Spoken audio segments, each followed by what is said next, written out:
Welcome to another episode of Fight the Burnout. Today, Wednesday the 25th in New Zealand, it's the 24th in the United States. I wanted to talk real quick. One of my clients currently was talking to me about and messaging me about comfort zones. So I wanted to bring a perspective to this and how comfort zones can create burnout. You know, and how that happens. So before we get going, remember this episode is sponsored by Create From Why. If you are looking to move to the next level of your life, of your career as a police officer or first responder, we run programs that help you to take yourself to the next level, fight burnout, find purpose or refine purpose, and find those first day exciting feelings again that you had when you started in your career or your job, in your first responding role.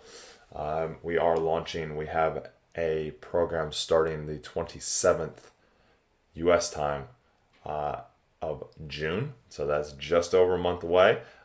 Flick us an email, team@createfromwhy.com, and we will get you pre-enrolled for that, and then we can reach out to you as time comes closer. So before further ado, that language is crap. But anyways, here we are.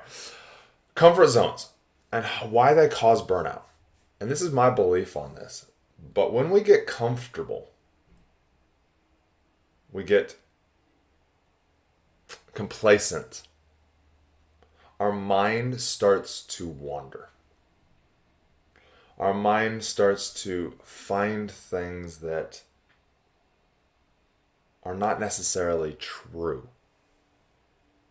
And if our mind is looking for things that aren't necessarily true, or they're an interpretation, they're a twist on words, they're a twist on meaning, they're a twist on really the thing that we are wanting to work towards, they're a twist on our capabilities, then we will start to get disheartened. We will start to focus on the non-money moving or life moving things. And guess what this causes? An energy drain. When we focus on negativity and we're wrapped up in this negative world, all because we're in a comfort zone, we're not challenging ourselves, we become drained. Our energy lowers, our mental muscle isn't being used, so it becomes weak. And I will use that strong word of weak. And we start to forget things. We start to lose our mojo as such.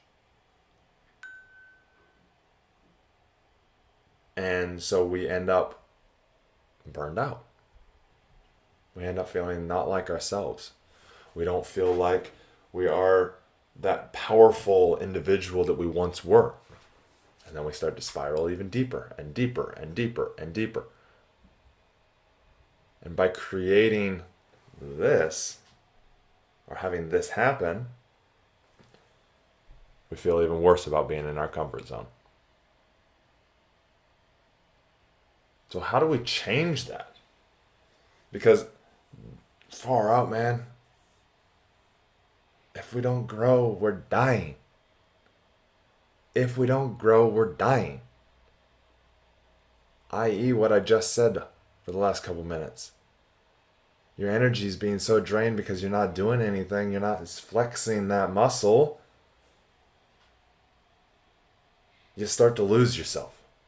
Once we've lost ourselves, it's a very interesting journey back. So some key things that you can do is think about experiences. What experiences light you up? What are some fun things that you've always wanted to do or you used to do that you don't do anymore? That's one. Number two, is what life do you want? Is probably the most important. What life do you want? See, if our mind doesn't have anything to seek out or look for, it will look for whatever it desires. And we're all prone for different things. Some people are just naturally more prone to seeing positives. But our minds are also designed to look for the enemy as such. Our minds are designed to look for, especially as first responders and law enforcement, police officers, far out. Our minds are so designed to look for the danger. It is ingrained into us for months at training. As a police officer, you are bred, you are built to look for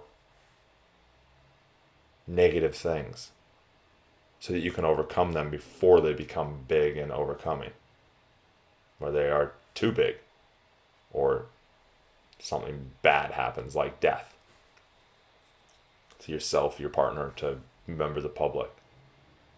You're there to look for the things that went wrong, the things that weren't allowed, the negativity. Some people are more prone to finding positives in things, but when that's ingrained and it becomes a habit, then you have to actually actively work on what you want. And so if we have no vision of where we want to go, your mind will just stay focused on what it is trained to do. If you have that vision, you can retrain your brain to find those positives in things, but also use the training of looking for all the discomforts, all the threats at the same time. So if you're sitting in that comfort zone of, oh, I can do this with my eyes closed, it's really boring, and you have nowhere to go, you're going to feel drained, you're going to feel burned out. So really focus on that. Where do you want to go to? Where do you want to be? What life do you want? And write it down. Write it down. That is paper you can hear. Write it down. Write your vision down. What do you want? What do you want to see? Who do you want to be? How do you want to act? What emotions do you want to be feeling? What do you want to see when you close your eyes?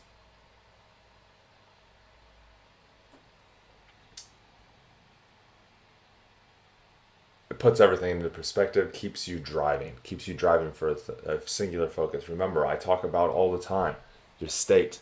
What kind of state are you in? Do you know your purpose? And are you continually growing? This is what we're doing. This is how you stay out of a comfort zone. And you can check yourself before you wreck yourself if you're in a comfort zone. So remember, take one thing from this, run with it, send us an email, team@createfromwhy.com, and we're going to get you on that passion, that purpose, that first day feelings every single day so you jump out of bed. And let's get you started. Let's get you loving what you do again, or let's help you find the next chapter of what you love again. So, we'll talk to you soon. Hope you enjoyed this. Give us a like, subscribe, and give it a share. Thank you very much.